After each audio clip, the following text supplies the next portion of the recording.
C'est un bon livre? Très mauvais, quelle importance? Ça m'embête un peu, ça. Pourquoi? Si le bouquin est mauvais, pourquoi j'irai acheter les droits? Monsieur Pignon, Oui. vous n'êtes pas producteur. Non. Vous n'êtes pas belge non plus. Non. Ça n'est donc pas pour acheter les droits du livre que vous téléphonez, mais pour essayer de savoir où est ma femme. Alors ça, c'est très tordu, mais bougrement intelligent. C'est quoi son numéro? 01 47 47. Je vais le faire moi-même. Il s'appelle juste Leblanc. Ah bon, il n'a pas de prénom?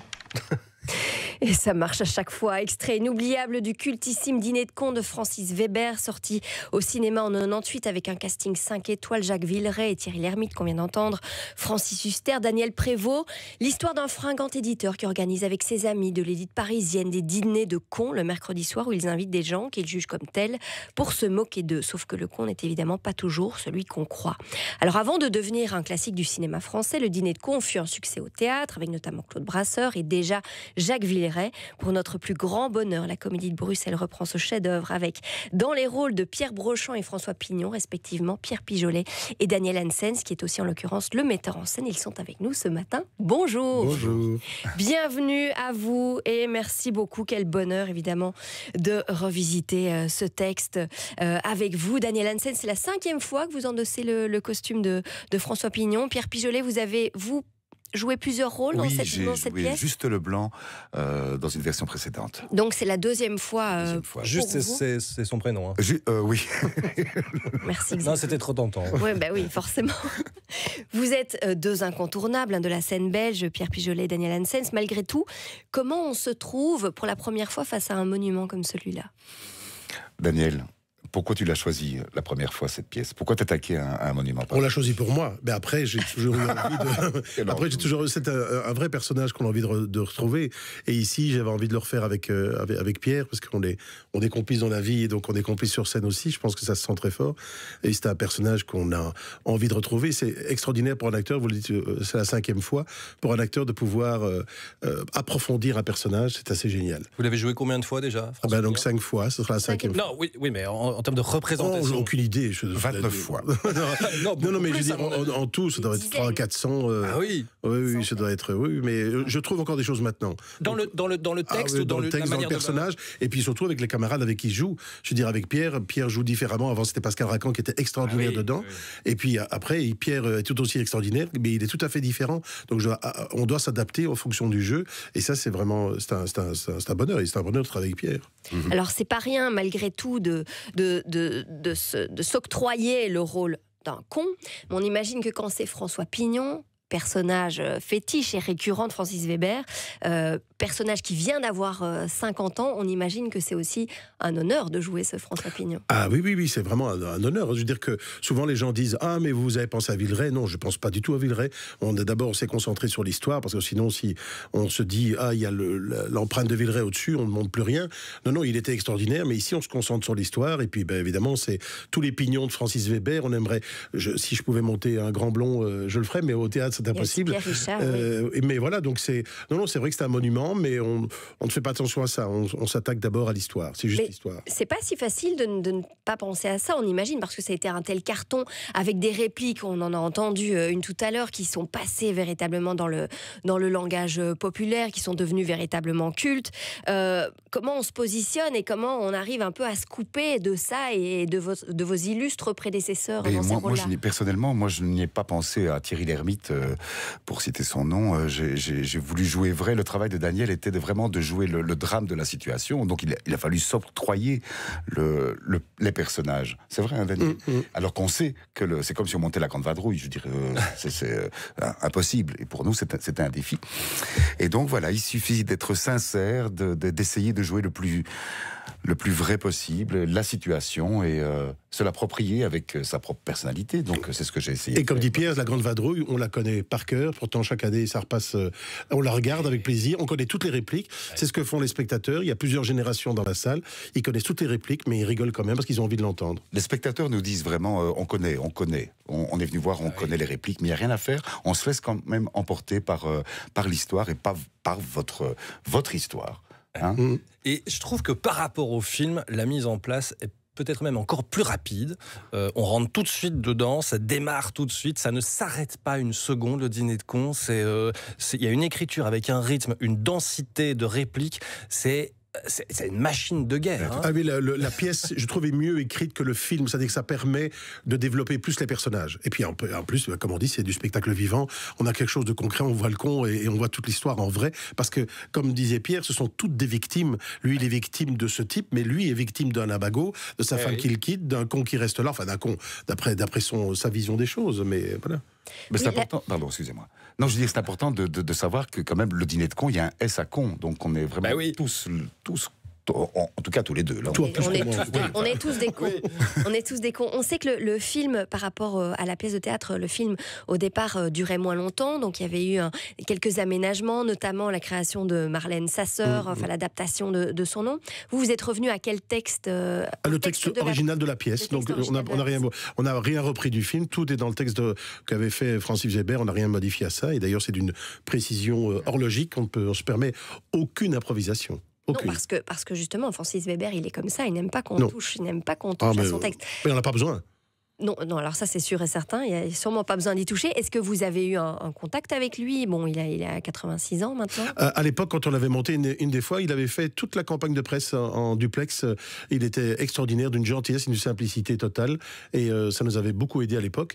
Non, vraiment, moi, chaque fois que je l'ai croisé, il était magnifique. Ouais. On le disait, c'est une pièce avec une très grande densité. L'écriture, ça n'arrête pas une seconde. C'est d'une précision horlogique, enfin, je ne sais pas si on peut dire ça. Il y a notamment la scène cultissime, évidemment, qu'on connaît même en tant que spectateur quasi par cœur, avec juste le blanc, juste là, enfin bon.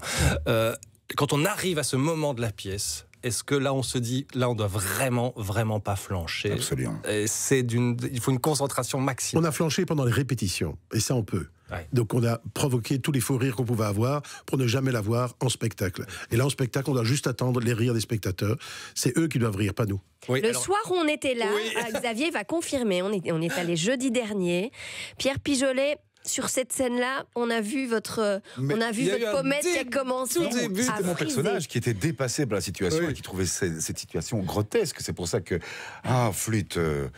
Un flûte. C'est vu un tout petit peu, mais ça c'est encore plus jubilatoire pour nous. Oui, c'est jubilatoire. On se dit c'est pas possible que vous ne riez pas même après. Mais vous savez pourquoi? C'est parce que je suis heureux, vraiment heureux de jouer cette pièce. Tous les soirs, je vais vraiment avec des ailes dans le dos. D'abord pour retrouver une équipe qui est formidable. Daniel a eu le talent de regrouper une équipe, mais formidable. Je sais pas si on aura le temps de citer tout le monde, mais il y a une ambiance bienveillante pour tout le monde. On sait que c'est un blockbuster.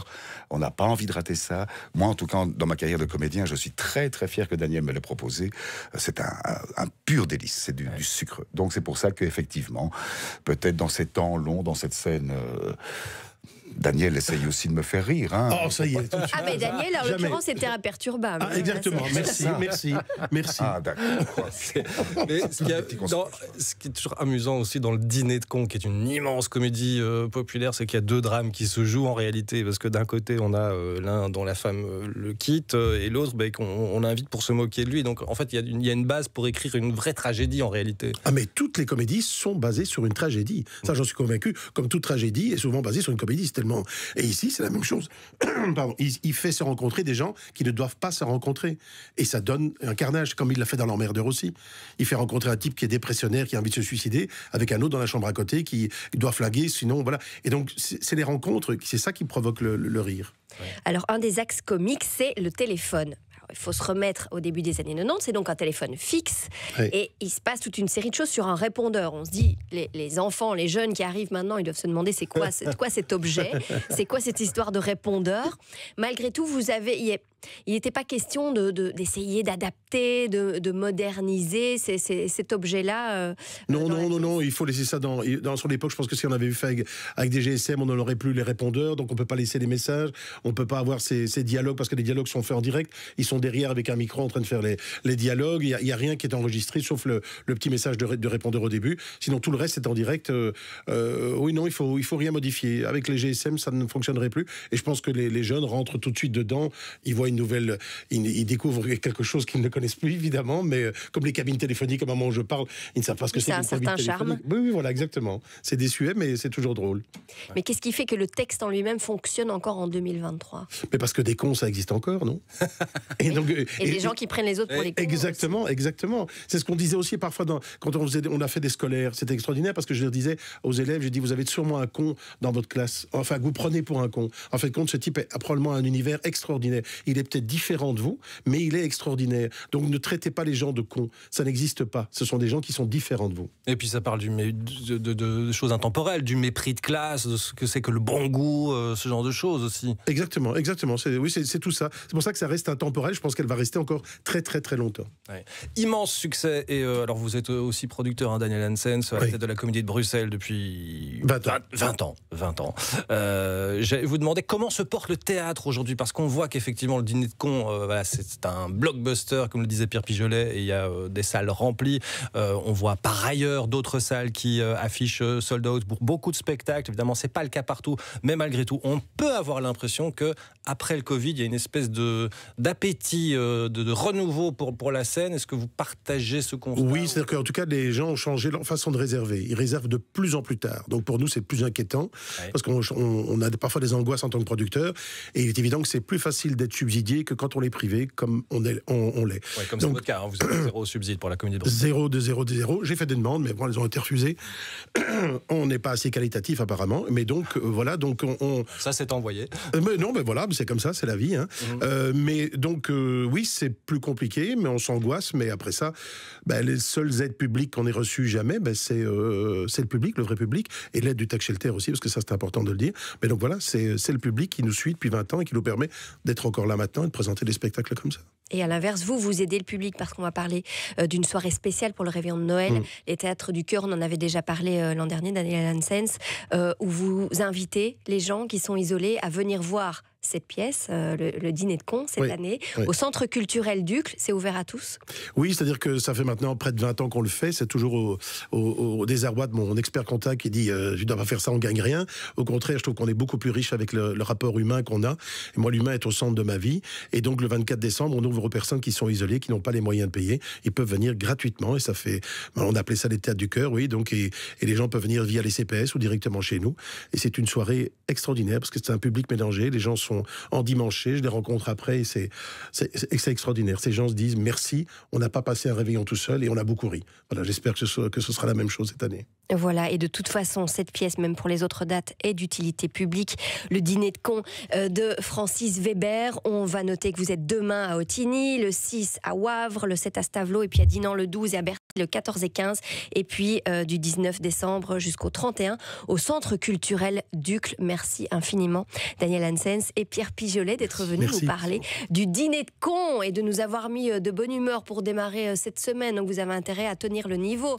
Olivier Monsens et Jean-Marc Panis qui est arrivé dans le studio du MUG. Bonjour à tous les deux.